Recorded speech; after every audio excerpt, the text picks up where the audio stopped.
Hey everybody, welcome to the Black Spinner Circle Music Vidcast with me, Al Horta, my esteemed co-host, Andy Rodriguez. What's up, brother? Hey, what's going on, pal? Nothing much. Just very excited for this episode. We got some wonderful guests with us Take it today. away, man. We got the great Tim Darling, a wonderful author. So many different books about rock bands, and his knowledge is great. And he always is a great guest on here.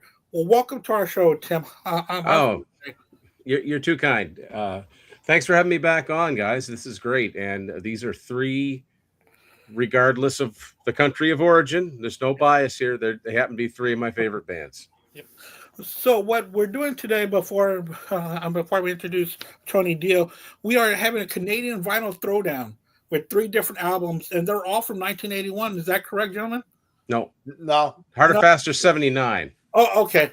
Okay, so we're going with Rush Moving Pictures against Triumph's Allied Forces versus April Wine's Faster. Harder, faster. Faster from 1979. So we are going to be doing a vinyl throwdown between these. We're going to be doing track by track. And also we got with us the great Tony Dio. How's it going, Tony? How have you been? I'm doing well. Thanks for having me. This is a good one. This is three great records. Yeah, so this is going to be a lot of fun. Three great 8-tracks. Yeah, or three great 8-tracks, or three great vinyls, or cassettes. And we cover them and all. We're all old enough to remember listening to 8-tracks. Yeah, Absolutely. Check out Tim's great book on 8-tracks, man. Oh yeah, I love it. Unspooled. Thank you. Thank you. Yeah. Also, while before we get started, we have a little segment we call "What's Spinning." So, what have you been listening to lately, guys? Besides what we're sharing tonight, Tim? Just today, I've been playing. I haven't listened to it all yet, but the Darkness, One Way Ticket to Hell and Back. The 20th anniversary reissue 4 CD set. Yeah. And I also got the. Of course, I got to get the vinyl too. Love that cover. Need to get that. I need to get that. This was the one album that they did with Roy Thomas Baker, which only made sense that they worked with him at least once. Right. And I've been listening to a lot of. I'm getting ready for an upcoming episode. I've been listening to a lot of Thin Lizzy, just Thin Lizzy in general, and of course a lot of Fleetwood Mac because of promoting my latest book and so. But yeah, so that's about and some Christmas music right now. I don't know how many times I played Vince Giraldi's Charlie Brown's Christmas. It's still one of my all-time It's favorites. a classic, man. Yeah, you gotta love it. Yeah. And I wanted to say about Darkness. The only thing I knew about them recently was the first single they came out with, that thing called Believe Love. It, a Thing Called Love. Yeah. And then I saw them in concert in August. Oh my God! Just changed everything I thought about this band. Guitar solos, the guitar virtuoso, it was just great. And each track was kind of like a little epic within itself. Yeah, they're fantastic, and I think some people think of them as a novelty band. They aren't. They have a sense of humor, but they are fantastic musicians, fantastic songwriters, and sadly, their last I don't know how many albums, they're pretty much you got to get them online, and it's mostly a UK thing. I mean, they put an album out this year, Dreams on Toast, funny title, and it's one of my favorite albums of this year. So yeah, I'm a huge fan of these guys. Yeah, their musicianship is just over the top. Yeah. What about you, Tony? Have you got anything new or listening to or spinning anything? Well, I'll add to the Darkness poster. I do need to get that on vinyl for sure. The debut album by the Darkness is one of my top 100 all-time favorite albums. Really? Love it. It's just great. But lately, it's just been Christmas music here the last few weeks a lot because at my job, I run a music store. We sell musical instruments, and it's retail, and we are required to play Christmas music. So I made some pretty good Christmas music playlists to play in the store because I stream off YouTube Music. So it's all rock and stuff. It's like the Twisted Sister and the Rob Halford and all the cool hard rock metal stuff I could find. But I did throw the Charlie Brown Christmas song in there. It's got to be in there, you know. Oh, yeah. And a few other cool pieces, you know, through the years, and a lot of TSO. Oh yeah. You know. Yeah, the last couple of days I've just been I actually going to work and back. I was listening to the April Wine today, and I listened to Triumph yesterday, and I think the only thing I've listened to this week that wasn't that I listened to Andy Taylor's Thunder album. Oh man, that's Okay. great. That's a great underrated record. album, man. Yeah. I mean, that's it's very different than Duran Duran. Oh, you'd It's a heavy never rock know. album. Yeah, you'd never know. Well, I mean, the Power Station would have given you a clue, but he was definitely the rocker. Oh yeah, yeah. He was the rocker of Duran. And great players on that album too. Like Brett Tugwell played on that. I think did Steve Jones play on that, or did he produce it? Yeah, I think he produced it as well. Yeah. What I think is interesting is that album was called Thunder, and then 3 years after that, he produced the first album by the band Thunder. Oh wow! The Backstreet Symphony. Yeah, another great album. Love that album. Yeah. Interesting. That's some good stuff there. I recently had a birthday last Friday, I believe, on the 5th. So I usually go to the record store and buy some. Well, I guess I buy myself some birthday gifts. I found some pretty cool ones that I want to share with y'all. Cross Purposes by Black Sabbath. Yeah. I'll play that already. It sounds really good. I really like it. Yeah, good album. Geezer Butler back on bass on that one with Tony Martin. Yep. Also, this Beatles Anthology 4 that just came out. I'm really digging this. It reminds me how good this band really is when I hear their anthologies. I'm a big Cage the Elephant fan, so this is their live from the Vic in Chicago. There's a couple of these that I haven't opened yet because I'm in the middle of others. So you know how that is, guys. You're always listening to so much you can't get to what you really need to hear. Saxon, the Eagles Landed live. Found that one for a good price too. I'm not going to show them all, but there was one more. Oh, you know what? Two more. There's this. This was priced incorrectly, and I got it for a good price. But it's Holy Diver live. Oh yeah. Yeah. Good show. Really good show. Yeah, this was a really good album to listen to. And I did not believe it or not, I got that on the CD, the deluxe CD version, but I didn't buy the vinyl because I have a bootleg version of that same show. Oh yeah, it sounds excellent on vinyl that I've had for quite a while actually. But that's a really good show. And Queen is a band that I'm starting to get into little by little. And I was able to find a day at the races. Good. So I got this on the record player. Right now I'm listening to each of these albums like 4 times just to get a good grasp. So this one I did not have on vinyl or CD, and it's a double live album.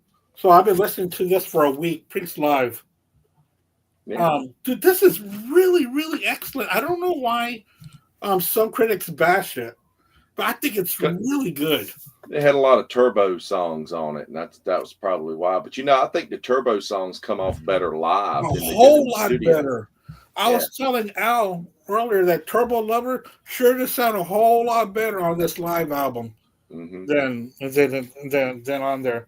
So I think because people compare it to Unleashed in the East too. You know, yeah. It's just no comparison there. Yeah, it's just tough to go up against that album.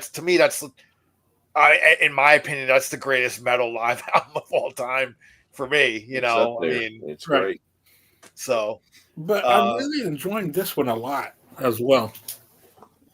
You know, one thing about Unleashed in the East, there's a cool on YouTube. There's a cool fan made kind of comp on there because I think there was some. I think when that album came out, wasn't there a kind of I don't know if it was a 7-inch or a 10-inch that came. Yeah, it's 4 more songs, but that came on a remaster, about, right? Yeah, the thing you're talking about, they actually used some stuff that wasn't even included on there.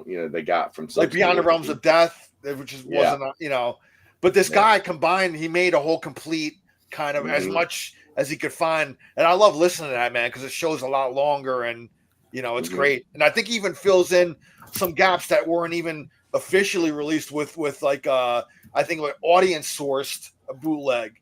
So you're getting a complete show, but sometimes an audience show will kind of fill in like one song that wasn't, Mhm. a B-side or whatever, you know what I mean? So Yeah. I guess it's my turn, right? Yeah. It's been kind of like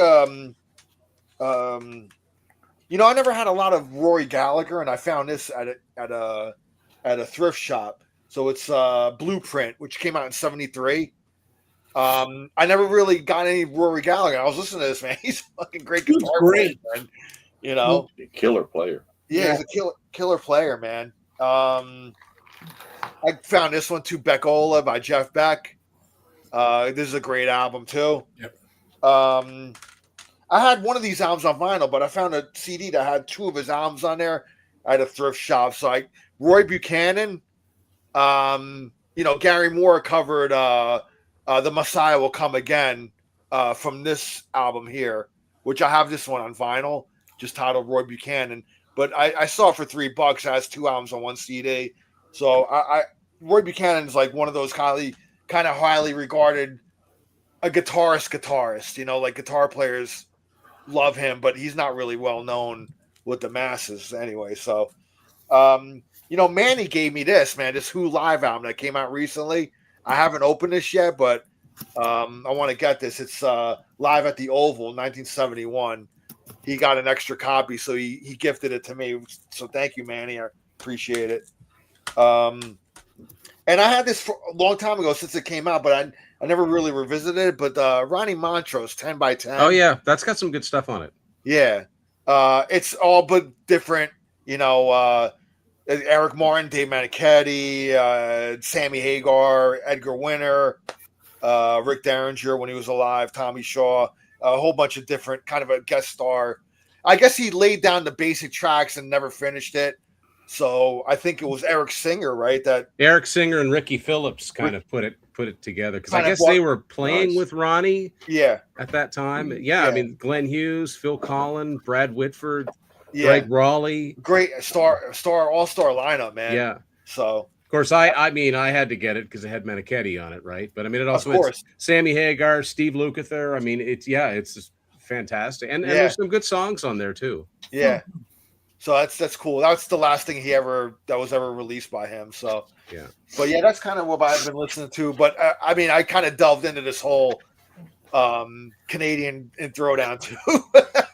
So before we get to that, I do want to point out in the Rush community we lost a kind of a legendary dude, Joe Pesh. He was a big time Rush collector, one of the greatest Rush collections I've ever seen anybody ever have. I mean, this guy, he's got one of the big inflatable rabbits that was used on the Presto tour. He's got one of those, man. I mean, how the fuck, how do you even? Yeah, dude. I mean, this guy's collection is just completely amazing, and he passed away on Sunday, I believe, and that's a big loss to the Rush community. I've been in the Rush community for forever, and he's a legendary character. All very if I had a question about pressing of a vinyl or like a certain something, he could tell me like the value of it, and he was just so knowledgeable about that stuff. I mean, I consider myself pretty knowledgeable, but this guy was just a whole other level, man. Yeah. Like, and he was very generous too. Like, I mean, he sent me like Rush cassettes without even me like. Oh wow! Yeah, he's just like, listen, I got fucking like 10 copies of this, man. He sent me a package, and I mean, he was just very generous. He was very nice, and I thought I had a big collection, but I mean, he just eclipsed me like I was like this big, man. You can usually meet someone who's got a bigger collection than you do. I've been humbled with a lot of different bands, and it's great. It's great meeting someone because then I can go to my wife and say, hey, listen, At least I'm not as bad as this guy. Yeah, that's funny. And also, Will Toth, our buddy who runs the Will Rush page, he said he just met him in August. Yeah, man. I never got to meet him in Toronto. person, but I'm sure. I think this coming Rush tour next year, I think he would have been at a lot of shows. I'm betting he would have been down here in Tampa, and I probably would have got to meet him or whatever. But rest in peace, Joe Pesci, man. I mean, he's a legendary dude in the community.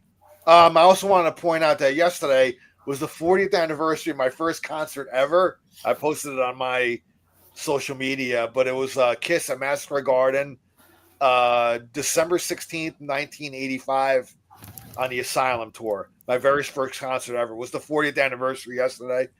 The funniest thing is I posted the ticket stub, and I'm surprised I still have it, but it's great. Actually, though, I have pretty much every ticket stub I have. But you know what? Recently, I went into I kept them in this book that you slide the tickets in, and Yep. I don't know what's going on, but some of the tickets are fading really bad, like the lettering on them. I don't know if it's could it be the plastic reaction? That's what I'm thinking. Yeah. I think the plastic screwed with the ink on the tickets, and a lot of them faded away, and I got to take it out of that book, man. Yeah, should be. Yeah. So I lost Hey my Al, I saw that same tour just a few days after you, actually a week or so. I saw it the 29th of December. did Black and Blue open that one too? Greensboro, North Carolina. Yeah, with Black and Blue. Yeah. Yeah. So yeah, it was yesterday. It was the 49th, and what's cool is I posted and Bruce Kulick actually took my ticket stub and posted it on his Instagram. Awesome. You know, he acknowledged me on there, and I was like, holy shit, that's cool. And he actually started following me on Instagram, so that's cool. So you didn't miss it by too many days. The show that they put, the soundboard that they put up from San Antonio. Yeah, that was a couple of days. Is it after or before? Probably before, right? No, because I think Massacre Garden was like the beginning of the tour, wasn't it, Tony? Like around that time. I think it's December 3rd. It says. I don't know. Yeah. I just think it's weird because it's such an anomaly nowadays the way bands release albums and tour. Because I saw Kiss twice in 1985. The Animalized tour went into the Animalized tour in January, and then they're back out on the road. In December. Yeah, December, totally different album, and yeah, it's crazy. Yeah. So yeah, man. So yesterday, happy anniversary to my first Kiss show, my first concert actually ever. Wow. So it sounds like Crazy Nights. Oh, yours was Crazy Nights. No, I'm sorry. What about Crazy Nights?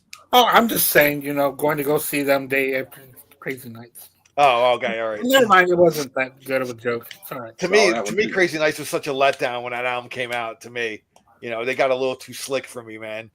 And it's funny. Champion for that album. I like that album. You like that album, man?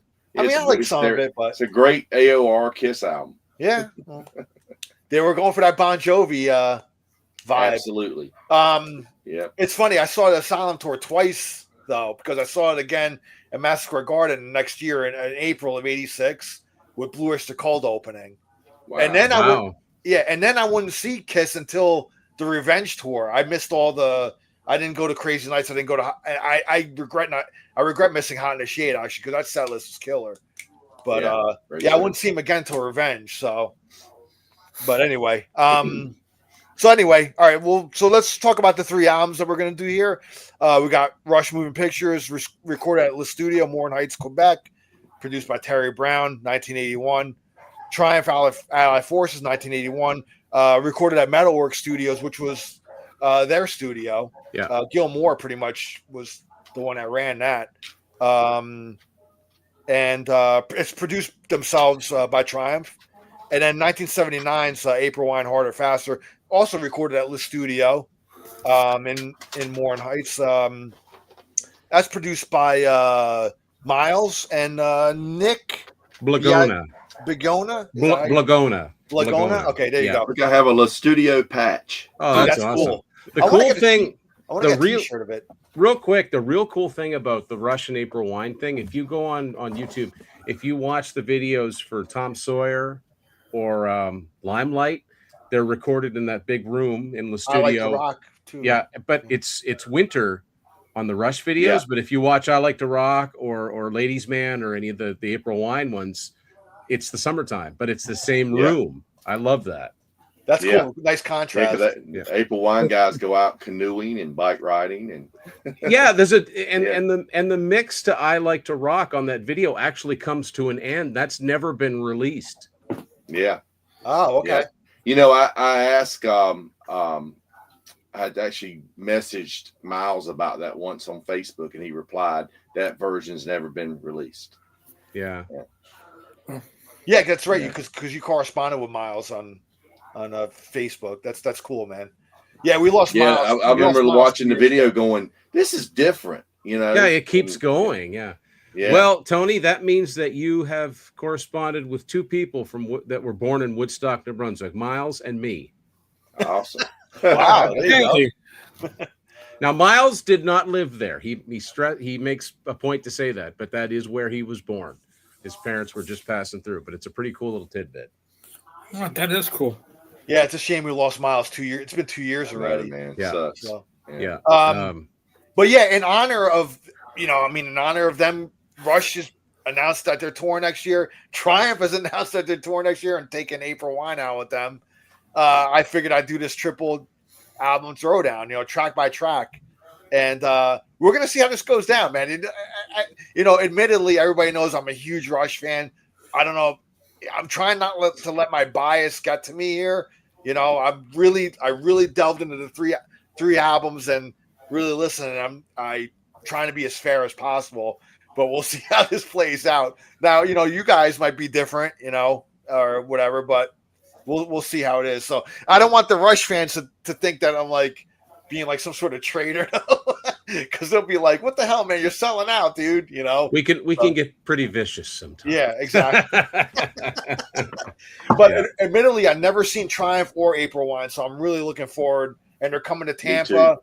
They're coming to Tampa. They're going to be right in my backyard, so I'm really looking forward to go seeing them. And Rush is coming to Tampa too, so it's going to be like crazy. It's going to be like, I don't know, like me in the early '80s again, like listening to these bands and stuff, man. It's crazy. Yeah. So anyway, let's get started, man. So we'll go Tim, Tony, obviously, and Andy, and then myself. So, all right, man. Track 1, Tom Sawyer versus Triumph's "Fool for Your Love" versus April Wine's "I Like to Rock." Tim.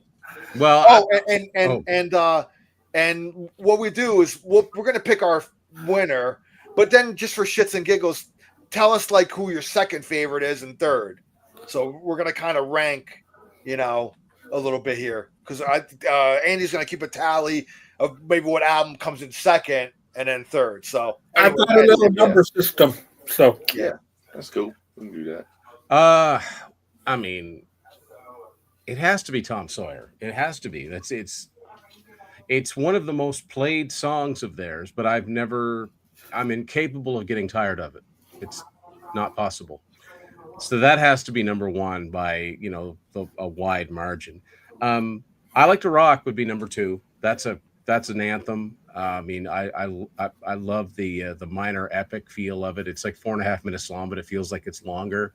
Love the bass line in that. I love the, they go like Day Tripper Satisfaction at the end, and then I love April that, man. and April Wine. I've been fortunate. I've seen April Wine more than any other band. I've seen them 5 times. Which Really? yeah, for my area, that's nothing.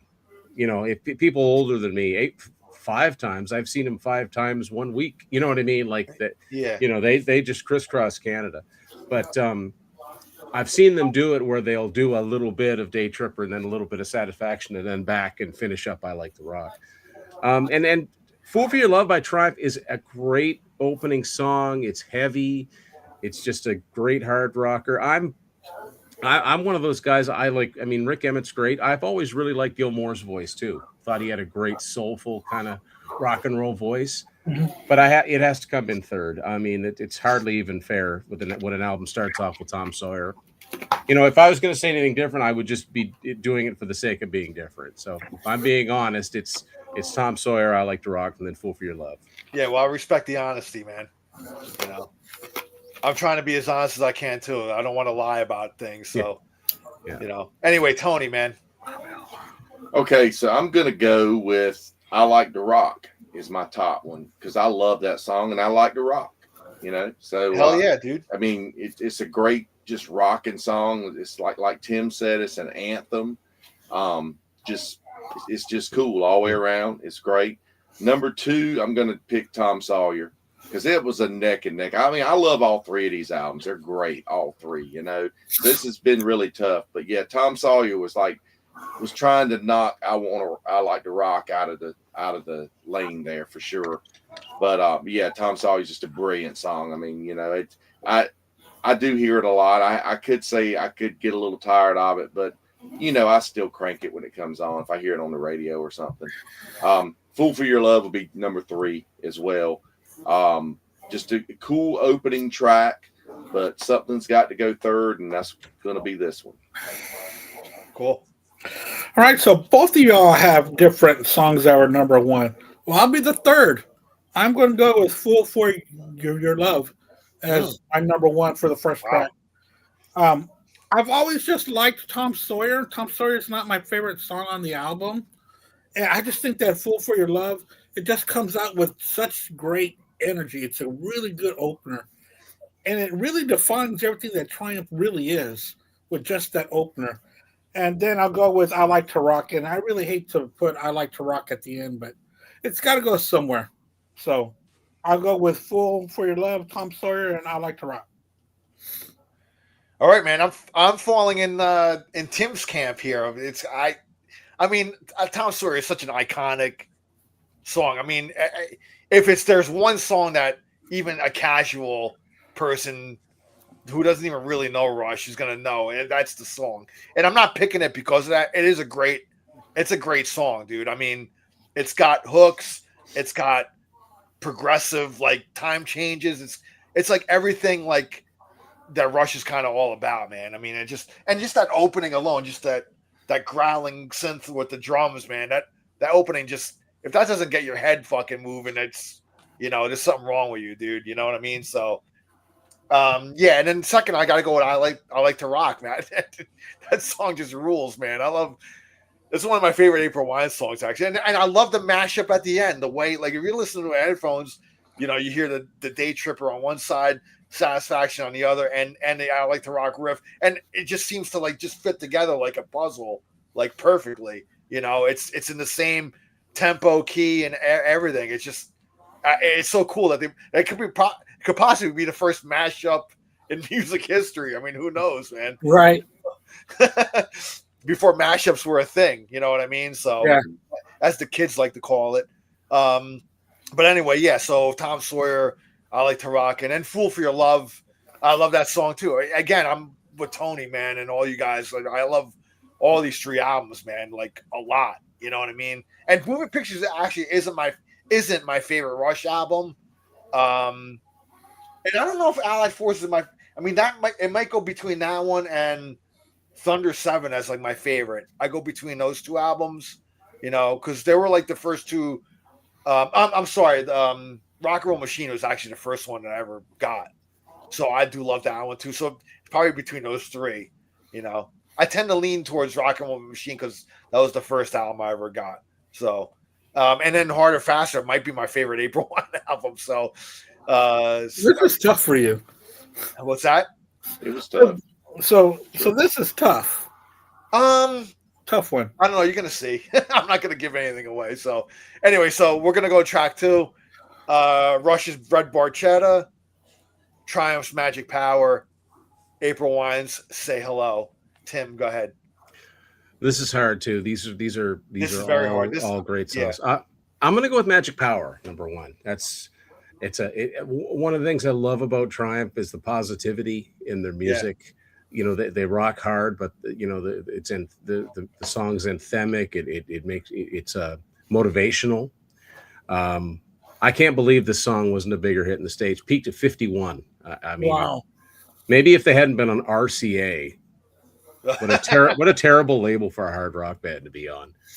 Only one I can think of is worse, and that's A&M. But anyway, Did yeah. they go to Did they go to MCA? MCA bought their And contract. There were no better. There were no better. They weren't a lot better. Yeah. No. There's yeah.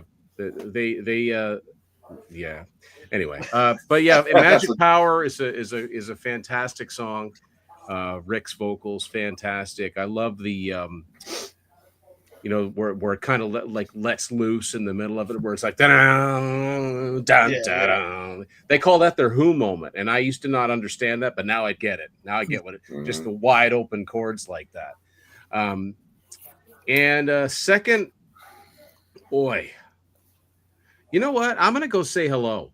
That's a song That's a great one too, man. that I didn't. The first time I heard it, when I first got it April 1, I didn't like it.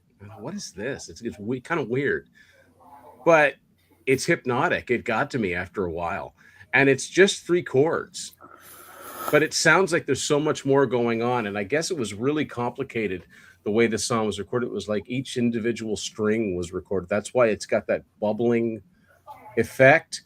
It's in a weird time signature. And one of the cool things is if you try to, Steve Lang is a bass player that nobody ever talks about. He's since passed away, as did Jim Clench. But his bass parts in Say Hello come in and drop out when you don't expect them to. So if you're trying to play bass to it, it's aggravating because you'll hit a note when there isn't one, and you'll miss one when there is one because you think, okay, is he gonna sit this one out? No, he played it. So it really some intense concentration. The drums are really cool, and I don't even know what the time signature is, but it's not 4/4. Or at least it doesn't seem like it is. And also, that guitar riff in the middle, right before the solo, I'm surprised that Dire Straits hasn't heard from April Wine's lawyers. Like it's a lot like Money for Nothing, that finger-picked riff. Mm-hmm. It's a concert staple. They always do it live. I love the stacked vocals. The Take Me, how they would do that. Yeah. And surprisingly, I'm going to put Red Barchetta third. Red Barchetta is a fantastic song. It's got those, that the riff is sort of that cool harmonic from Alex, and they're all great. But yeah, so Magic Power, Say Hello, Red Barchetta. All right, Tony. Okay, so I'm going to go with Magic Power for number 1. Always love that song. I think it's just a defining Triumph song. Yeah. It's like it's so upbeat and just it's a feel good, inspirational track. I love the story in it. About the little girl waking up or her radio. She goes to bed. Oh, no, she didn't wake up, but she's going to bed with the little radio on. And she's had a rotten day, and it's just such a cool little story there to go along with it. Like I said, it's just so positive and upbeat, but just a really cool song. Great power chords and stuff in it. Number 2, I think I'll go Red Barchetta because I always liked that song. I love the rhythm of it. It's just really cool, and I love the story of it. It's always been a really cool song. And Say Hello, I'll pick 3. I used to didn't like that song, but over the years it just grew on me. And much like Tim said, it's so many parts in it. The off timing with the bass line and stuff is really cool. I mean, I forgot to mention with I Like the Rock's kind of off timing at times, and that they're all about kind of being off kilter there a little bit with their stuff. And but yeah, it's a cool song and great harmony vocals in that one. Very cool, Andy. Yeah, just before I get to I wanted to say, when you hear April Wine, they're not really straight up hard rock band. They're kind of a little quirky in what they do. They put a little bit of their own little flavor to things, and that's what I'm starting to find out about April Wine. When you just hear them, you're like, oh well, they're a good hard rock band. But when you really listen to their music, they do throw in little curveballs here and there. Very eclectic, especially their early stuff. Yeah. Miles was a very he wrote all kinds of different songs. Real quick, when you made me delve into a bunch of the different albums, like I found such a variety of like different styles, that they did. So that was really cool. thank you for that, Tim. Yeah, we'll talk about that later. Yes. Yes. Yeah, we sure will. And for my picks for song number 2, I'm gonna go with Magic Power. With everything that y'all are said, y'all are so right. It's such a feel good song. It's such a great anthem. You feel good. You cheer along with this song. It feels so great. And then I'll put Red Barchetta. It's really cool because both of these songs are kind of talking about nostalgia or different things in a person's life. And then I'll put Say Hello at number 3. All right. Yeah, I'm gonna go Red Barchetta first. As much as Magic Power almost had it. It almost had it, but I just love Red Barchetta so much. That's like one of my favorite Rush songs, man. I mean, the story, just the moods of the moods that the song goes in, and talking about the future where cars are outlawed and gas cars or whatever, and it's a futuristic song, but kind of he just kind of wants to just get out there and just go and go through the countryside and just feel the power of this car, man. You know what I mean? So I just love that song so much, man. I mean, anytime I heard it in concert, it was always a crowd pleaser and always pleased me. So Magic Power is number 2. Again, like, it was so close between those two, man. I love that Triumph song so much too. That's one of the Magic Power got a lot of airplay in the New York City area where I lived. So, that was one of the Triumph staples on the radio whenever you heard Triumph. So that song, I mean, that's probably that one and another one. It might be people in America when they hear the band Triumph, then they probably think about Magic Power as probably the song that comes to mind. So easily. It's almost kind of like Rush's Tom Sawyer, like in a way, casual. Triumph, they got that song Magic Power. And, probably either that or Lay It on the Line. Yeah, Lay It on the Line is the other one. Yeah.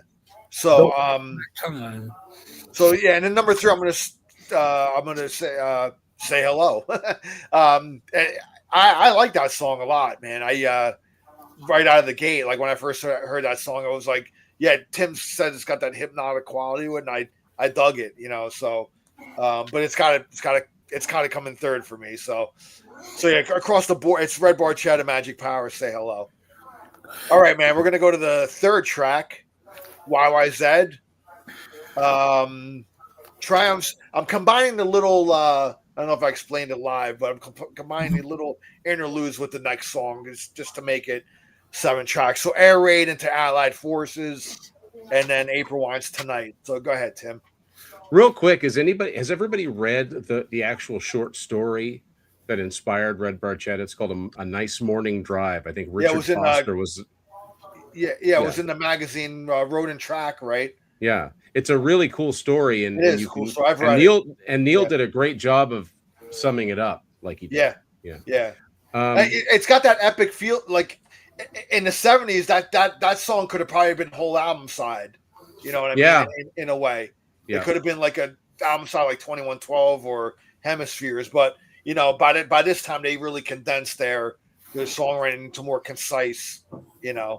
Makes you wonder what the whole That's something what a 20-minute track. Some band out there's got to think about that. Like if Rush had done a Nice Morning Drive and Red Barchetta was just part of it, or the overture, what would the rest of it sound like? This one. So I'm going to go with YYZ as the number 1. It's one of my favorite instrumentals. It's ridiculously difficult to play, but yet it's catchy. I don't know how they came up, like only Rush would do a song based on Morse code. As most people know why, and I'm saying it like Zed because that's how they say it, the Canadian British way. YYZ just doesn't sound right to my ears, but but that's actually, if you travel within Canada, there's 3-letter codes for every city, and YYZ is Toronto, so it's kind of a song about coming home for them. But the Morse code, as they were heading into the airport, they basically played I learned how to play it, and they're going back and forth between these two notes that don't even sound like C and F sharp. Don't even sound like they go. Da, da, da, da, da. It doesn't even sound like they go together. Amazing. Next, I'm going to put Air Raid Allied Forces. I mean, Allied Forces was Triumph's biggest album. It was their only platinum seller in the States, rightfully so. Thunder 7 is actually my favorite Triumph album, without question. I love that album. But I mean, again, it's anthemic. It's got a great riff. I love the production on the Allied Forces album. It's just really live sounding, and really the drums are huge. And but it's a concert staple. And so then I'm going to put Tonight by April Wine Third. It's a cool song. What's really interesting is that the acoustic guitar intro to Tonight is exactly like Hold On by Triumph. Yeah. Like it's exactly the same, and they both came out the same year. I think Triumph came out first. It's just really interesting when I first heard, because I got into April Wine after I'd already been into Triumph. I'm like, that's Hold On. But it's a cool song, goes into that heavy part in the middle, or that fast part in the middle. It's not really heavy. It's heavier than it's recorded. Let's put it that way. A lot of April Wine's albums are heavier than they were recorded. So YYZ, Air Raid Allied Forces, and Tonight. All right. Tony. Number one for me on this one is going to be Air Raid Allied Forces, because that's my favorite Triumph song, I believe. It's just so kick ass. You know, like you said, it's concert staple. When I think, I mean, I just love the live version. They like when they did it on the Stages album. It just sounds amazing on there. Great track. Number two for me would be YYZ, which great instrumental. Like Tim said, one of the greatest instrumentals ever. Excuse me. Excuse me. I've got a sinus strain. It's really bad. I've been sick. And then I'm going to go Tonight. Just great track, but it's going to be number 3 for me. All right. Excuse me. I'm going to choke to death on your show. Don't do that, man. I don't want to be the one that kills you on my show, man. It's, you know. It's okay. It's never happened before, Tony, so it's all right. Oh, I hate, dude. We're safe here. Tony, trust me, man. I get coughing fits too, man. I'm like, what? Why does it have to happen now? You know, like on the air. So mine for track 3, I'm going to go with YYZ. That's just an iconic instrumental that is one of my favorite tracks on Moving Pictures. Actually, I absolutely love it. It's just so it's perfect. It's a perfect instrumental. Then after that, it was so hard to put Air Raid Allied Forces at number 2, because I do love that song. But against YYZ, I fell in love with YYZ first.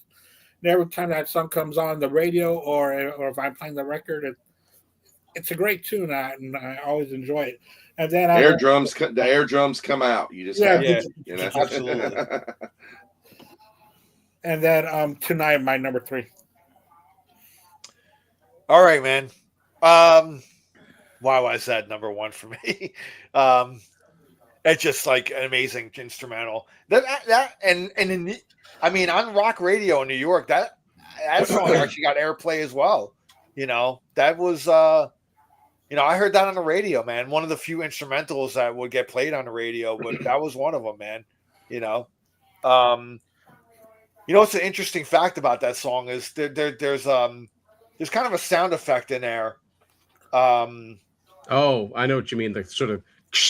Yeah, they take a plywood and smash it over a metal chair. Yeah. And you get that effect. And probably cranked it up like. Yeah. Yeah. Yeah. So that's kind amazing. of a cool. Yeah. So good story. Yeah, real quick. Land Driver 1. He's asking why not 1981 Nature of the Beast to keep it an 81 theme. Too many tracks on that. We're trying to keep it all 7 tracks pitted against. We try to when you do the album battles, you want tracks that are, you don't want a one. You want them to line up evenly. Yeah, you want them to line up evenly. Thank you, Tim. Thank you for helping me out there. And it's always the writer that comes out with the right words. Yeah. Yeah, exactly. People don't help me when I struggle live. The boys will just sit there and let me sweat it. So I want to. You did drop 21st Century Schizoid Man because it was a cover. Yes, yeah, I dropped 21st Century Schizoid Man because it's a cover to make it all albums 7 tracks. And again, and the little interludes on Allied Force, the little interludes, I just combined them with the next song. They're really kind of intros anyway. Kind of in a way. So there's the answer to your question. So yeah, YYZ is my number 1. Surprisingly, I'm going to go Tonight as my number 2. Wow. Yes. The other way. I love that song, man. It's one of my favorites on this album, actually. I really love that track. And then my third is going to be Air Raid Allied Forces. And again, that's an awesome track as well. Like Tony was saying, that's like a definitive, like, I think Tony said that. But that's one of your favorites on the album, I believe. And that's a kick-ass track. But I'm going to make that number 3. So I can't wait to hear him play that one live, man. Yeah, dude, if they do, rocking out. Maybe they'll open with that or something, man. I don't know. They should, man. Yeah. Okay, man. So we're going to track 4, Limelight versus Triumph's Hot Time in the City Tonight versus April Wine's Ladies Man. Take it away, Tim. I'm sorry, but this isn't even fair. The funny thing is about Triumph's albums, I know them quite well, but if you were to say to me real quick how many songs are on those albums, I'd really have to think about it because there's so many interludes. Like there's always an acoustic guitar piece, and there's introductions and there's preludes.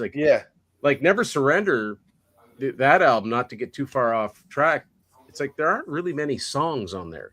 There's a lot of fluff. I like it, but anyway. So Limelight has to be, it's an all-time classic. It's Fluff is on the Black Sabbath. Sabbath, right. I just had to throw that one in there. But Limelight is such a great song. It was such a personal song for Neil Peart, but the world took it. And how many times do you can't pretend a stranger's a long-awaited friend. Yes. For somebody that's an introverted person to be in that spotlight all the time, it must have been very uncomfortable for him. And I know he had a reputation for being unfriendly, and I don't think that's it. I just think he didn't know how to handle it, and you don't always react, and I think that's something that I think he did a great job of getting it down lyrically, what he was thinking.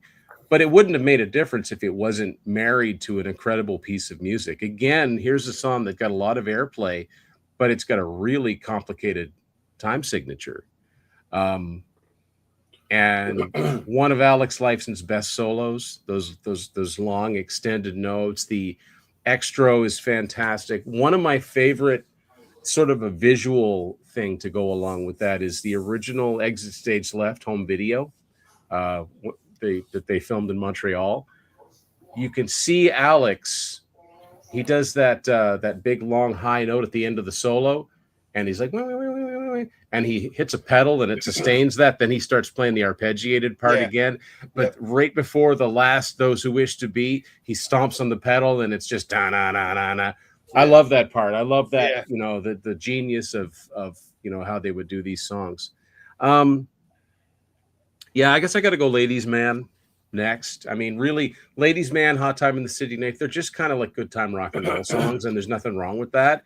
Neither of them are real standouts, I don't think. Ladies Man is like it's almost like they said, well, we did Roller, which was a shuffle, and it was the last song on side 1 on First Glance. Let's do it again. It's a different song, but there's same vibe. Yeah.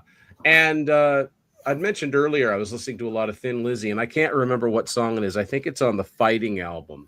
There's parts of it that remind me of Ladies Man, and I can't think of what song it is, but great song.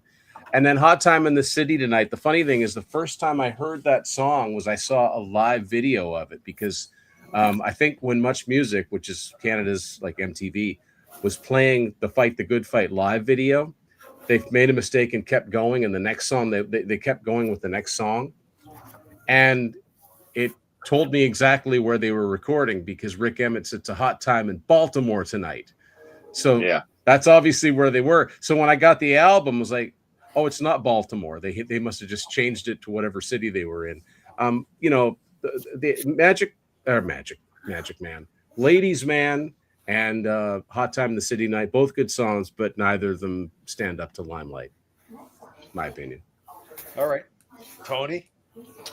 Oh man, you've got to go with Limelight. One of the greatest riffs ever. Just a great track. Love everything about it.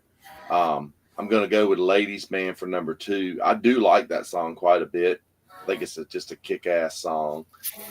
Just good rock and track. And Hot Time in the City Night, another just good, fun track, but it's going to be number 3 for me. Yeah.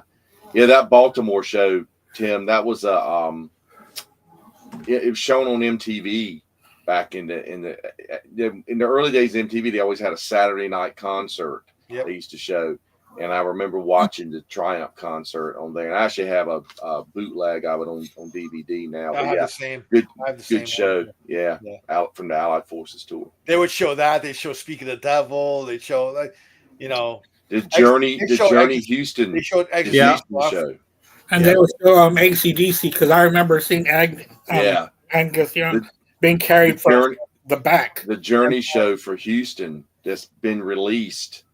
Was filmed for MTV. I had the original Betamax copy that somebody gave me recorded off MTV, and it's got Mark Goodman talking about, here comes the guys from Journey, they're coming to the stage, and that was like what, weeks of MTV going on the air. I mean, it's 81. So new that I think Steve Perry says this is being filmed for M Television. They didn't even know how to say it. It was so new. I love that. That's a real moment in time, and it's a great show. It's a great show. Everybody's at their peak at that time. It's really good, and they were mixing, hard rock and then their ballad, and they just sounded great. And they were getting along, or at least we thought they were. Well, and everybody gets along in the beginning. Yeah. That's where it starts to prolong and more money comes in. Yeah, and then that's when the problems start. All right. But real quick, Tony, it was Limelight, then it was Ladies Man, then Hot Time, right? Yeah. Yes. Okay. Yes. Andy, go ahead, brother. Mine's going to be a carbon copy of the other two. How can you not put Limelight number 1 on here? I mean, I just love the way that that Getty sings this song. I like it when it kind of reminds me also of Lakeside Park, how he sings in that tone of his. And I really like that. It sounds so authentic and so welcoming. So Limelight, and I was kind of in the middle with these two because they're both kind of remind me of a lot of each other.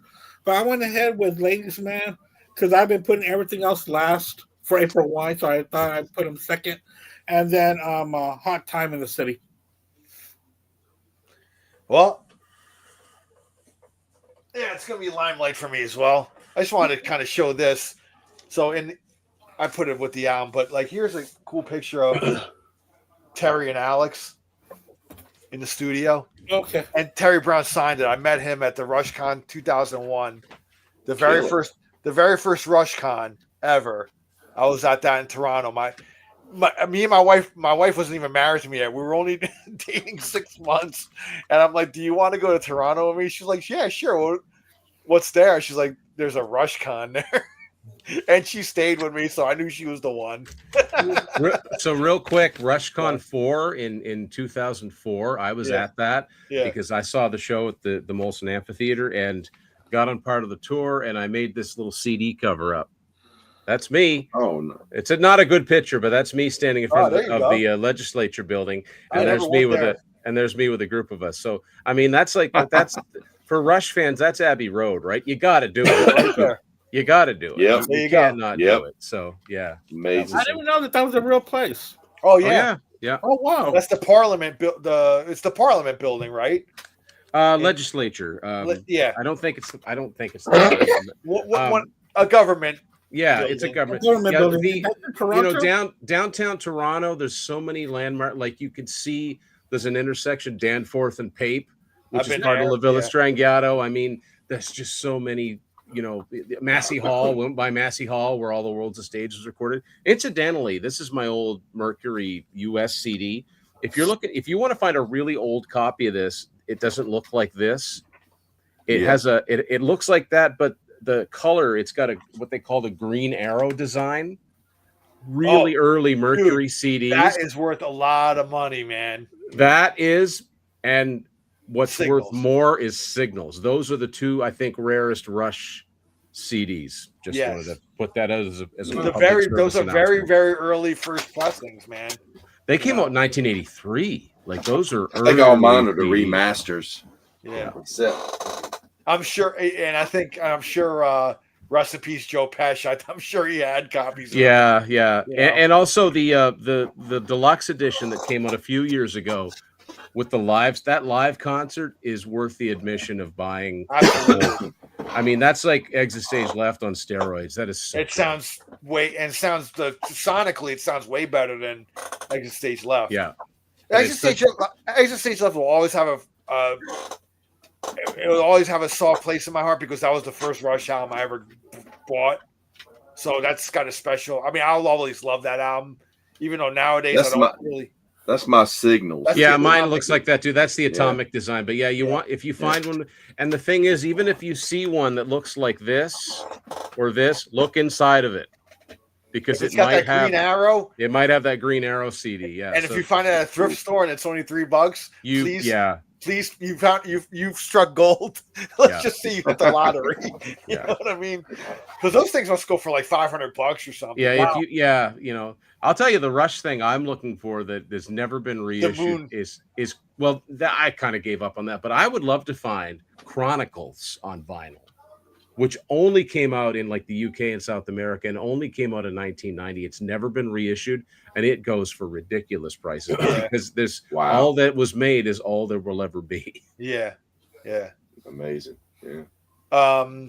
Sorry to take that off course, but I had to show that picture off. Hey, it's the collector nerds in us. Yeah, it's the collector nerd. So yeah, obviously I picked Limelight as my number one. My number two is gonna be Ladies Man as well, and then number three, Hot Time. Hot Time starts off with that Chuck Berry riff, and it does. It's kind of it's. Did really we all cool. Do the exact same rating for this time around? Yes, we did. Yeah. I think this has been the first one that's been exactly the same. Like ever. Yeah. And it might be the only one. Who knows? Yeah, so yeah, that's our number four. We're going to track 5. We're going to go Rush's The Camera Eye, Triumph's Fight the Good Fight, April Wine's Before the Dawn. Tim, take it away. This is unfortunate as far as the way that they lined up because I really wanted to put Before the Dawn first because I love that song, but I got to go with Fight the Good Fight. It's one of my favorite Triumph songs. I love it. It's anthemic. It's powerful. There are songs that no matter how many times you hear them, they get you every time. Yeah. The middle part, down, da, da, da, da, da, da, down, like right before the solo. Yeah. And Rick hitting the high note the whole time, and oh my God, yeah. It's just such a moment, right? So yeah, that's my number one. But Before the Dawn is right next to it because I think that's a really cool song. I really like Brian Greenway's vocals. I wish that they'd let him do a few more lead vocals. That's a really, really cool song. The way it comes in soft and then it gets like more aggressive as it goes along, and it's great guitar work in it. That's always been one of my favorites from Harder, Faster, and then The Camera Eye is an awesome song. I mean, it was the last really long song that Rush did, so it was the end of an era. It's a great song. I love and it's such a simple lyric. It's there's a lyric about London and there's a lyric about Manhattan. And they're both linked together, but there's so many cool parts in it. So this is a winning threesome as far as I'm concerned. But I got it. It's Fight the Good Fight, Before the Dawn, and The Camera Eye. Okay, Tony. This was really, really tough with these first two for me because I do love Fight the Good Fight quite a bit. But Before the Dawn is probably my favorite April Wine song. So I had to put that first. It's just I love the ballad part of it and the way it builds up and it goes into the guitar jam at the end with there's one part where they're doing a little dual lead part. Yeah, yeah. kind of thin, very Thin Lizzy like. Yeah. I Rick- think Thin Rick- Lizzy were a huge influence on April Wine. I've never heard them mention it, but they had to have been. Yes, I just love that song. Like you said, Brian's vocal on it is just perfect. And just to interject, and them bringing Brian Greenway in and having a 3 guitar attack, how can you not do a lot of the harmonies stuff then? You got to utilize because it, you got the harmony and you still got that rhythm. Rhythm. You don't in lose the bottom background, end. You've still got Exactly. the rhythm No, guitar. not at Yeah. all. Yeah. Be able to pull it off live, Yeah. And he's got a girlfriend named Lorelei too, just like the guys in Styx. There you go. Yeah. And Brian also doesn't use a pick. Oh, he's a finger player, huh? Yeah, he's like Lindsey Buckingham. He never uses a pick. Okay. Wow. So going to right on the tail of that song is "Fight the Good Fight." Love it. I mean, just excellent. Another just inspirational track from Triumph.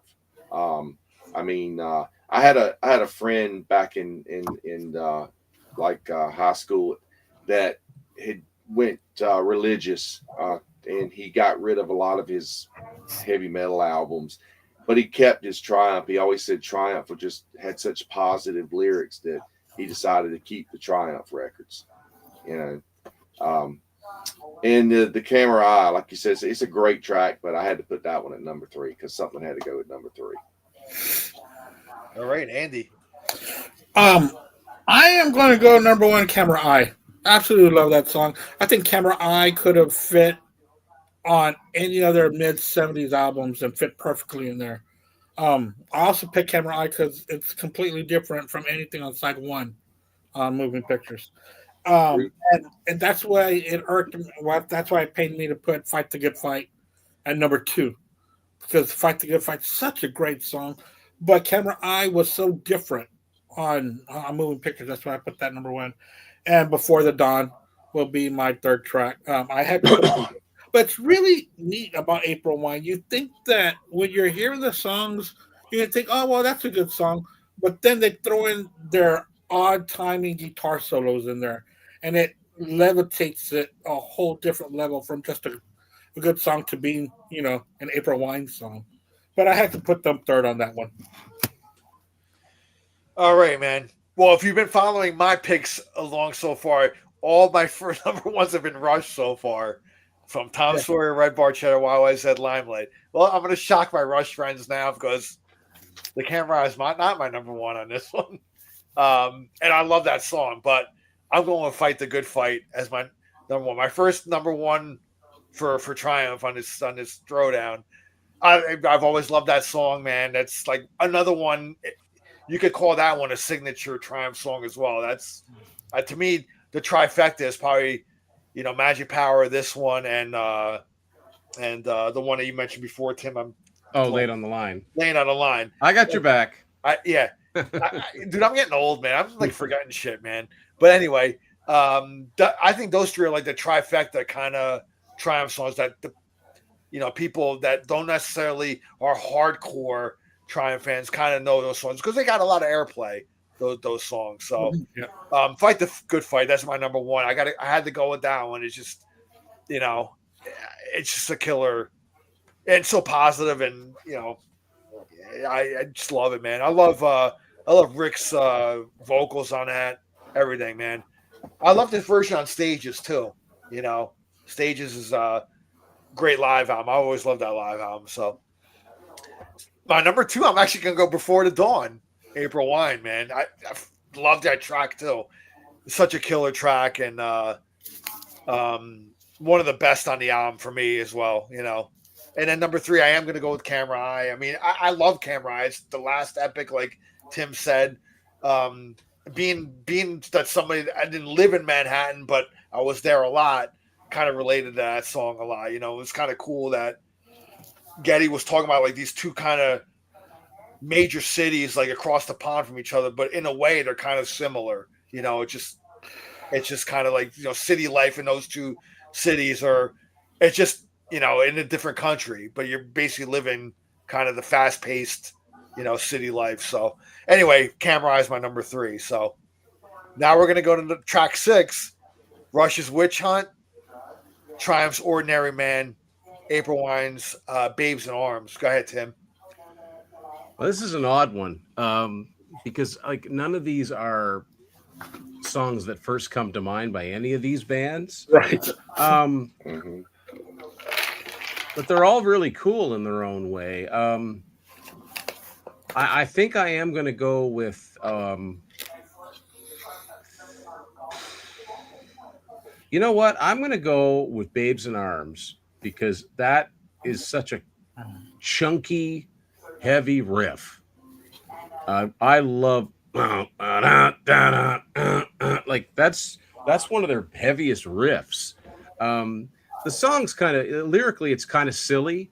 Lovers or babes in arms, but I love this. Like it's catchy, and that's the thing. Like Miles could sell a song like that if the music was cool enough.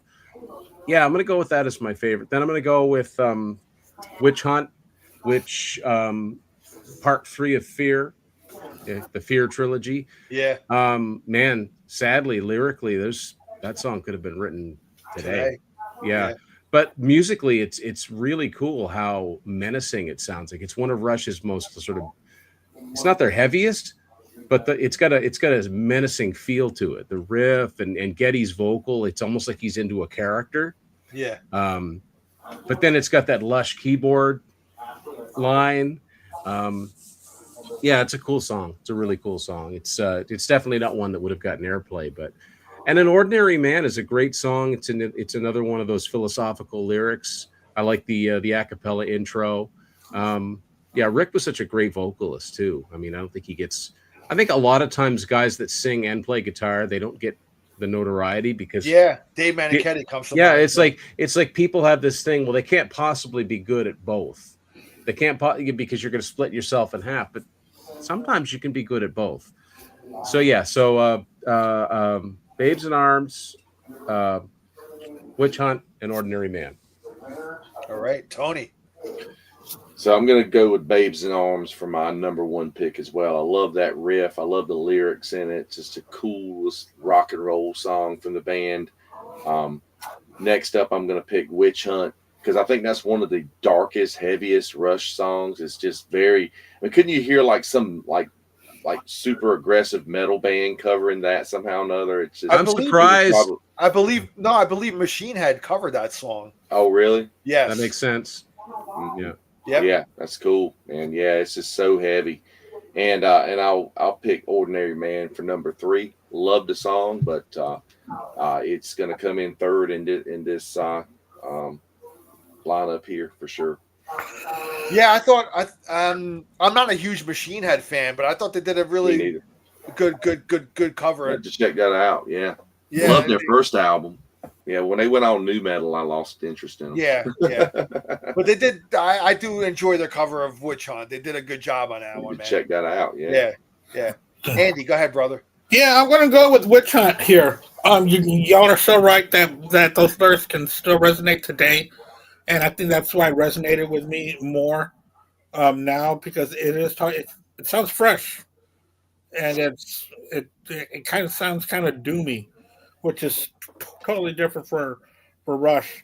Then I'll go with Babes in Arms and Ordinary Man. All right, man. I'm going with Witch Hunt as my number 1 as well. You know, when I was younger, you know, when I used to cruise around with my friends and we used to pop in moving pictures, you know, back in the day when we were young, it was all about side 1.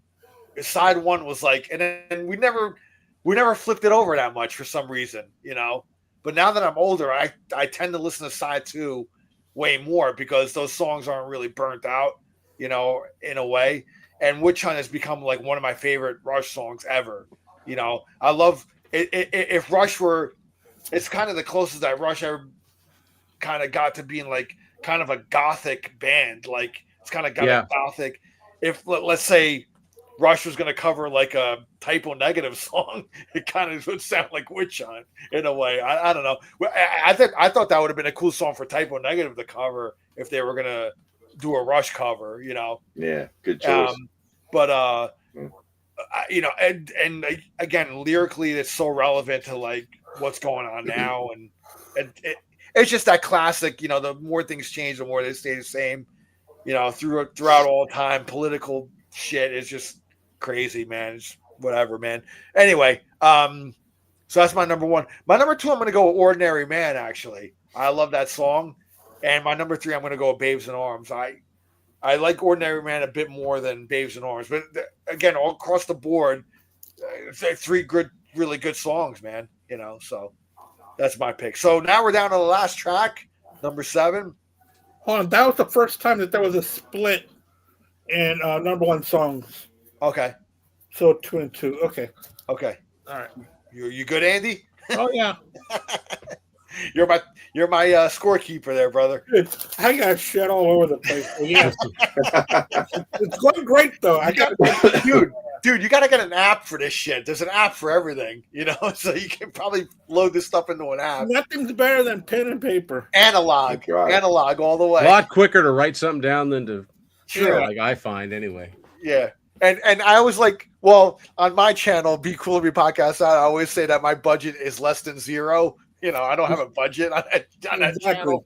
I think over here it's kind of the same thing. So anyway, I go to Dollar Tree and get pens and notebooks. We're an analog type of thing. Yeah. So We're the analog kids. yeah, there you go, man. All right, so last track, it's gonna be Vital Signs by Rush. Triumph's Petite Etude into Say Goodbye, and April Wine's Better Do It Well. Tim, take it away. Well, it's going to be Vital Signs. You can really hear they were listening to the Police a lot. That sort of Yeah. da da da da da da da da da. Like that sounds like such an Andy Summers riff, right? And it pointed to the direction where they were going, you know, in a way. Yeah, very much so. But it's got I love the treatment on. They recorded Neil's drums a little bit different. The way that he hits the snare, very close mic'd, you know. Well, that thing that you see in the video on his chest, is a mic. It's a mic, yeah.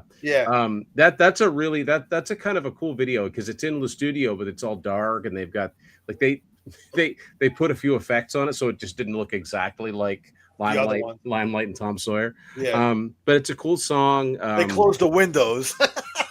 Yeah, pretty much. Yeah. But they'd also do a thing where Geddy would sing a line and then it would like freeze a little bit, go all black and white. But it's a cool song. I love Geddy's bass tone where it goes into that low synth note. Yeah, it's like it growls. Yeah, it's just so cool. The way that it fades out, you know, he makes a mistake and says everybody got to evolate. I'm pretty sure he says evolate. It doesn't sound like elevate. One time it sounds like I love the fact that they left it in because they're such perfectionists. But yeah, that's a great song. The next one, boy, neither of these are favorites of mine, really. I mean, they're all right. Yeah, I think I'm going to go with Say Goodbye. I like the song. It's a little poppy for Triumph. It's almost a little, and I like a lot of poppy rock stuff, but that's for them. It's almost a little bit too poppy. I don't know. I mean, it's well sung and it's catchy, but the transition from the verses, the bridge into that chorus, I don't know. It's just never. I can see why it got some airplay, but I can also see why it wasn't a huge hit. And then I'm going to go with Better Do It Well. It's just, it's okay. It's a good rock song. What's interesting about that is that's one of the very few where Gary Moffat gets a co-writing credit. It's got a cool riff, you know. Honestly, if that had been left off and Schizoid Man had been left in, I might have put that first because I love their version of Schizoid Man. But anyway. Me too. So, it's really good. Yeah. So Vital Signs. And Brian Greenway sings that's that Brian. one, right? It's hard to tell because it's all distorted, right? I think it's an excellent cover. And I've seen them do that live and they nailed it. The stop on a dime time changes. Oh, so good. Yeah. But anyway, Vital Signs, Say Goodbye, Better Do It Well. All right, Tony. Yeah, Vital Signs, yeah.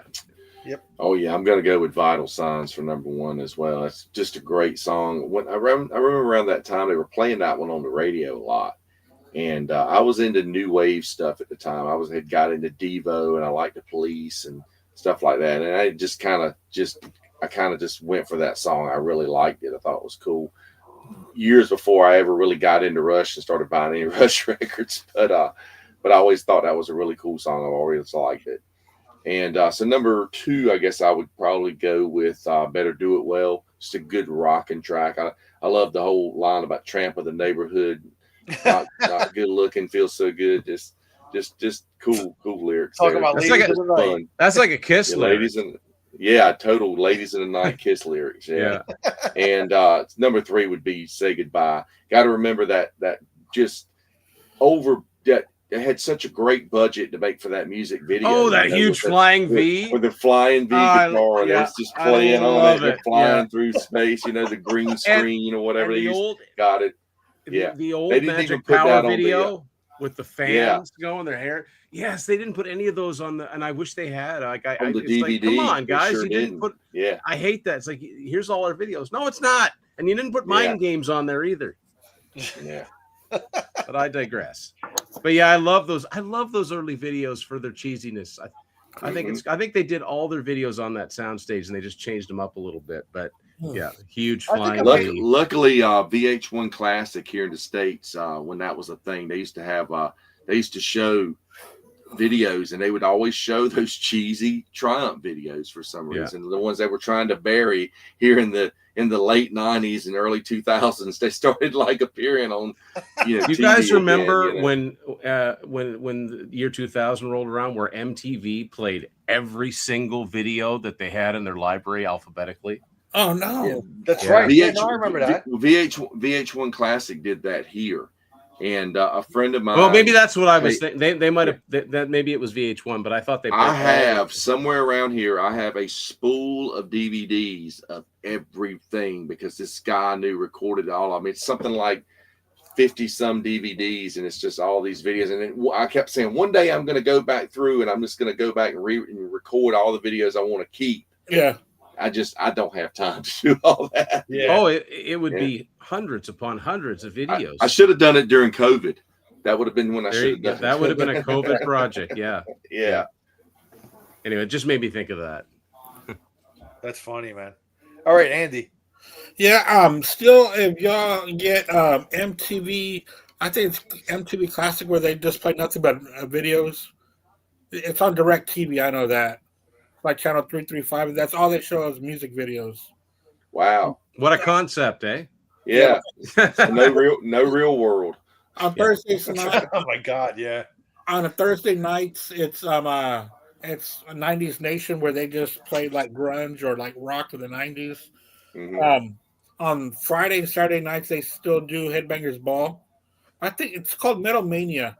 I think that's what it was called first. Yeah. That's what Dee Snider hosted it. 85. By the way, April Wine on these. April Wine was the very first Canadian artist played on MTV. Oh, really? On the first day they were on the air, I think they played like for the Live in London home video. They played Sign of the Gypsy Queen and Just Between You and Me. Yeah. Wow. Mm-hmm. Yeah, you're right. I was gonna say it was probably Saga on a loose, but I guess not. I don't think it was quite out yet. They played a lot of Triumph then too. Like Mike Levine says that in '81, Triumph and Hall & Oates were the most played artists on MTV. I don't know if that's true, but it could be because they were desperate for videos, right? Saw them a lot, yeah. Yeah.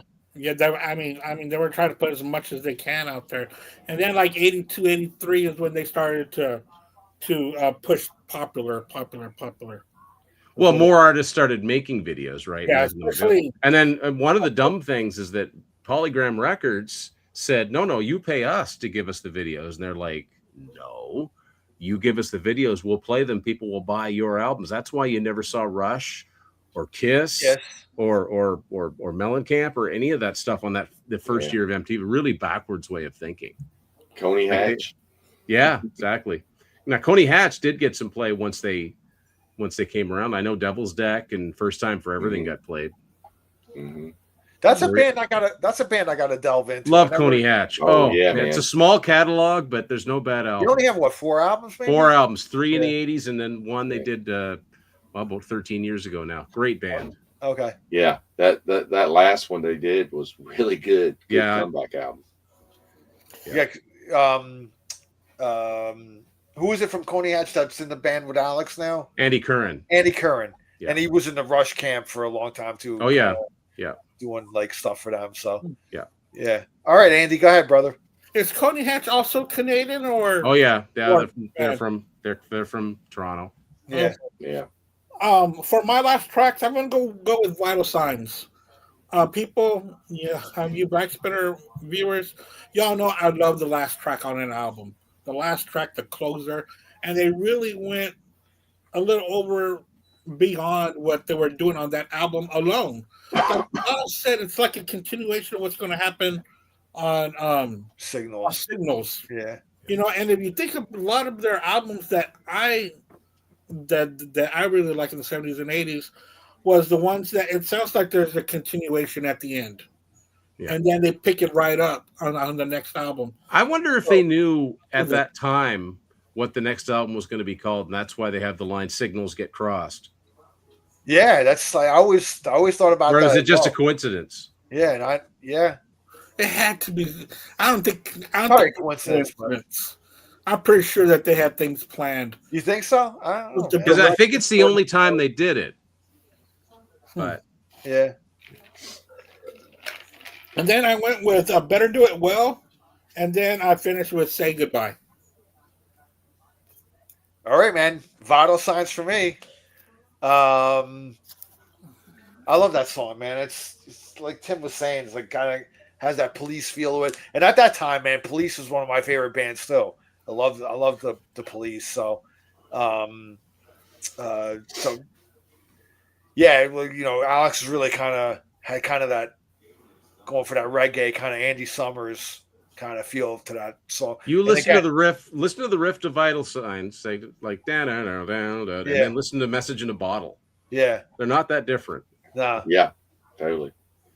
And again, to me, it was perfect pointing point, to Signals. So it signaled where they were going. If we're gonna use puns here. Petititude, Say Goodbye. That's actually gonna be my number 2.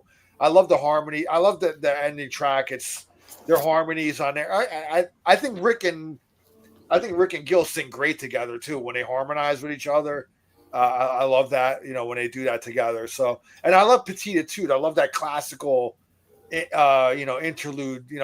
Rick, sometimes Rick, man, he doesn't get the credit he deserves, man. But he's like, he's just fantastic. Unbelievable, fantastic. I mean, you know what? And I never did it for the longest time, but like I listened to some of his solo stuff where he went more in kind of the jazzier kind of classical. And I mean, the guy could cover like so many different styles, and it's just amazing guitar player. So, and then my number 3, I'm going to go Better Do It Well. So, I love the lyrics of that song though. It would have been a Kiss song. It could have been it's totally a Kiss. That's a totally. Gene Simmons could have written that. Well, I'm kind of surprised there wasn't a Paul Stanley co-write on there. Or that, yeah. The cool thing about Rick Emmett is, Triumph's a band that I've been into like since I was like 11, 12. Well, you're Canadian, so it's kind of required. But they were an accessible band. Like they weren't, they weren't a scary heavy metal band, but yet they had heavy, there was some heaviness, there was some guitar and stuff. But years later, when I got into Yes, I got thinking Steve Howe had to have been an influence on Rick Emmett. His acoustic playing, man, all those acoustic pieces on those Triumph, those remind me of Steve Howe. Yeah, it's funny when I was in middle school and high school, it was like the girls were more into actually Triumph.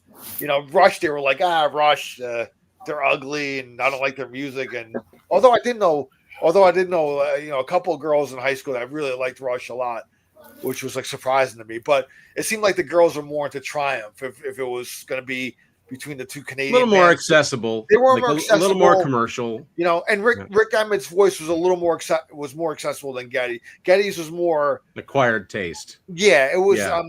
You know, he had. I mean, there was. I mean, to me, Rush is almost kind of an alternative band in the '70s in a way. If there was such a genre back then, they probably would have been considered an alternative band. Like the way Geddy had a fucking dude. His voice was just like, in a way, it's like, you know, like when you hear King Diamond, man, it's like. Well, know, man, it demands your attention, and and it's not gonna. It's not a radio. It provokes a reaction. Exactly. You're not going to have no reaction. Yeah. It's not going to go. Yeah. Yeah. You know, another guy that I think influenced Rick Emmett too is Brian May. Oh yeah. I could hear that. Yeah. Like the solo, the solo section in Rock and Roll Machine. There's parts of that remind me of Brian May. Absolutely, When I first heard the song Brighton Rock, because I got into Queen later, I'm like, that reminds me of Triumph. Yes. I love Rock and Roll Machine, man. I remember when I was young, man. I was starting to play guitar. I was trying to learn that solo. I was like, to me that was almost like as great as like Eddie Van Halen was. Well, here's the thing. That's the thing, and I mean, technically in Canada, that album came out in '77, so that predates Van Halen, and here he is shredding. Yeah. Tapping. There's tapping in that solo. Like it's pretty. You know, for '77. Yeah. There were a lot of guitar players that were doing that. Yeah. Absolutely. All right, man. So that ends it. So, Andy, what you got? You got a clear order for us here? Yes, I have been doing a lot of calculations. Tim, you picked Rush 4 times. You picked Triumph twice, and April Wine once. Tony, you picked Rush twice, Triumph twice, 3 times for April Wine for you.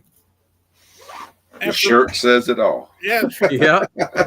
You stuck to it. I had this feeling that Tony was going to lean to April Wine in a way because I know he loves that band. So. Meanwhile, I got my personalized TVC shirt here. Oh, look at that, man. That's cool, dude. Yeah. That's awesome.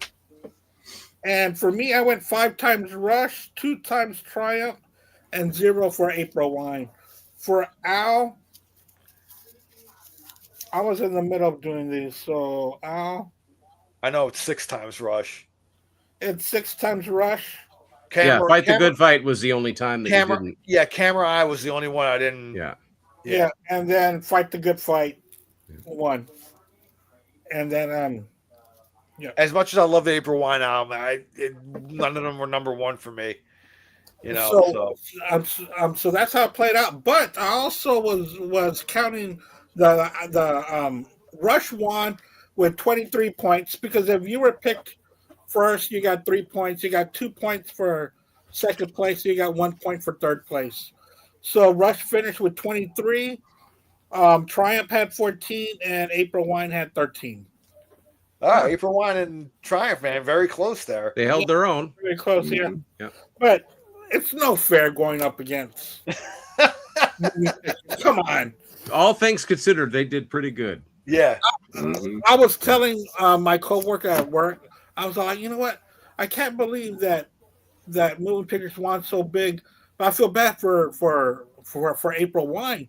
And she looked at me and said, I have no idea what you're talking about. I said, I know that you don't. But I had to tell somebody. All right, man. And so thanks a lot, Tim, and thanks a lot, Tony. That concludes our show. Thanks for having us. Tim, what do you got going on, brother? What do you got coming Well, up I mean, still doing the new episode, still working on the Fleetwood Mac deep dive. At this point, haven't even gotten into the Buckingham Nicks era yet because there's so many albums to talk about. Yeah. We've got a year-end countdown coming up. Top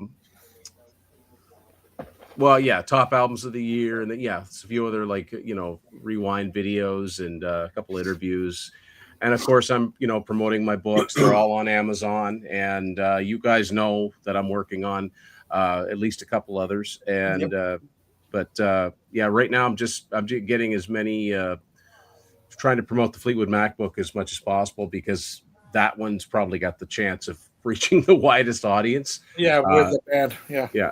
So, but that But that hasn't been released yet, though, right? No, that's been out for. It's been out. That's I been out gotta since, get it, man. I didn't get it, man. That's been out since 1st of November, I think. I'm sorry, man. I gotta pick. Oh, hey, listen, there's no time limit, man. Yeah. But the cool thing about it is that I have noticed that people are going back and buying the other books too. So. Oh, great. Yeah. The Y&T one continues to be my best seller, though, by a pretty big margin. You know, because you're smart. You did this book on Y&T, man. Well, nobody else did, right? Right. Yeah. So. But I certainly appreciate it. And I appreciate, this is fun. This is the kind of, it makes it's a brain exercise. It's like you can just say, well, I like all three of those albums. But really, when you really got to pick individual songs and pit them against each other, it's a challenge. So listen, man, when it was a Canadian invasion, I was like, I gotta get Tim on the show, man. You know who actually almost came on the show was Pete Pardo from Sea of Tranquility. He was almost going to come on here. I had asked him. And he considered it, but he was like, dude, I'm just too busy right now. Ask me, I'll be on your show after the holidays. So I look forward to having Pete on here. Pete's a cool dude. Yeah, Pete's awesome. Pete actually wrote the foreword to my Fleetwood Mac book. Oh, that's cool, man. Yeah. That's cool. All right, Tony, man, what do you got coming up, man? I know you're a man in demand in many different shows. What do you got coming up?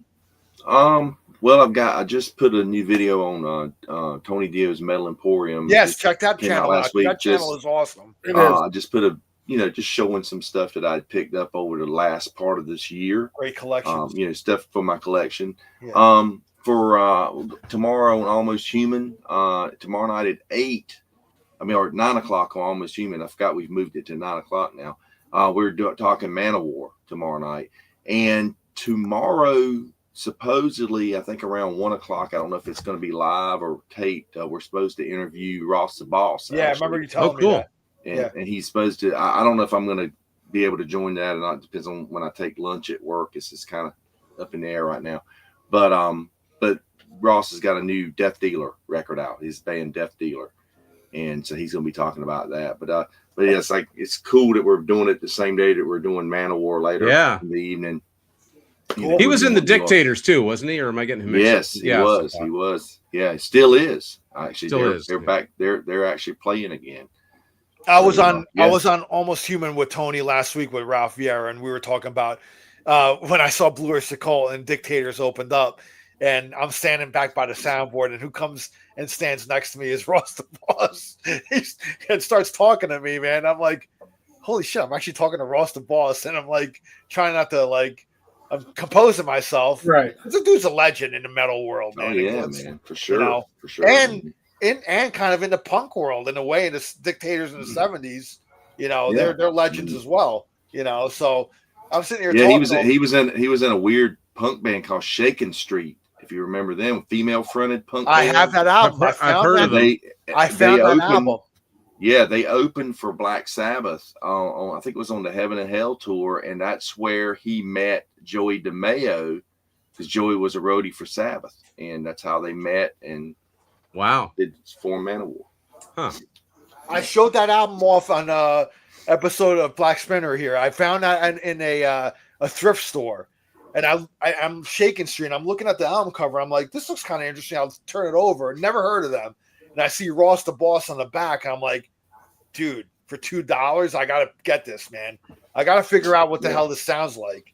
You know what I mean? Yeah. So, it's female fronted, and it's cool, man. I'm glad I got it in my collection. So, you got that out a couple of months ago, I think.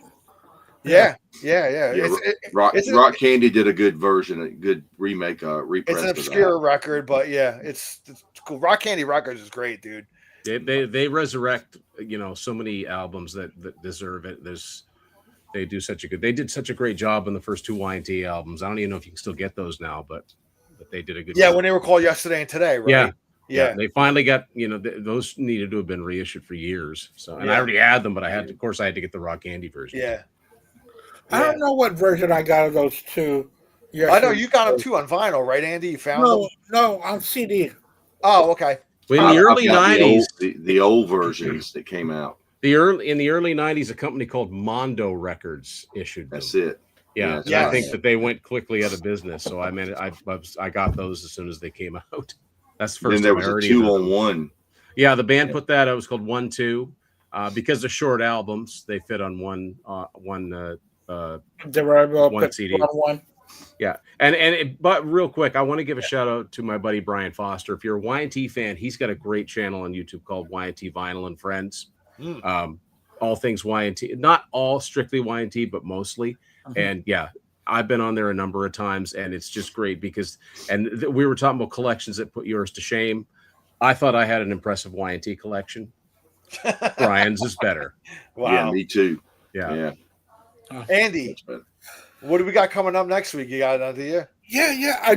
I don't have a topic for next week because I want to save the best of the year for the last Tuesday of the year. Yeah, we're gonna do our top albums of this year as well. So and I'm not ready yet. There was so much that was going on. A lot of great albums came out this year, man. Yeah. I thought they're all very noteworthy. Yeah. But I don't know about a topic for next week. I'm still kicking the tires on that, but I'll let you know. All right. Anyway, thank you guys for coming on. Appreciate it as always. And we'll see you guys next week. And I think next week will be on what, Tuesday? On Tuesday, yeah. Yeah, Tuesday at 8. So we'll cheers next week. And thank you guys. Have a great night, man. Yeah, thanks a lot, y'all. Cheers. See ya.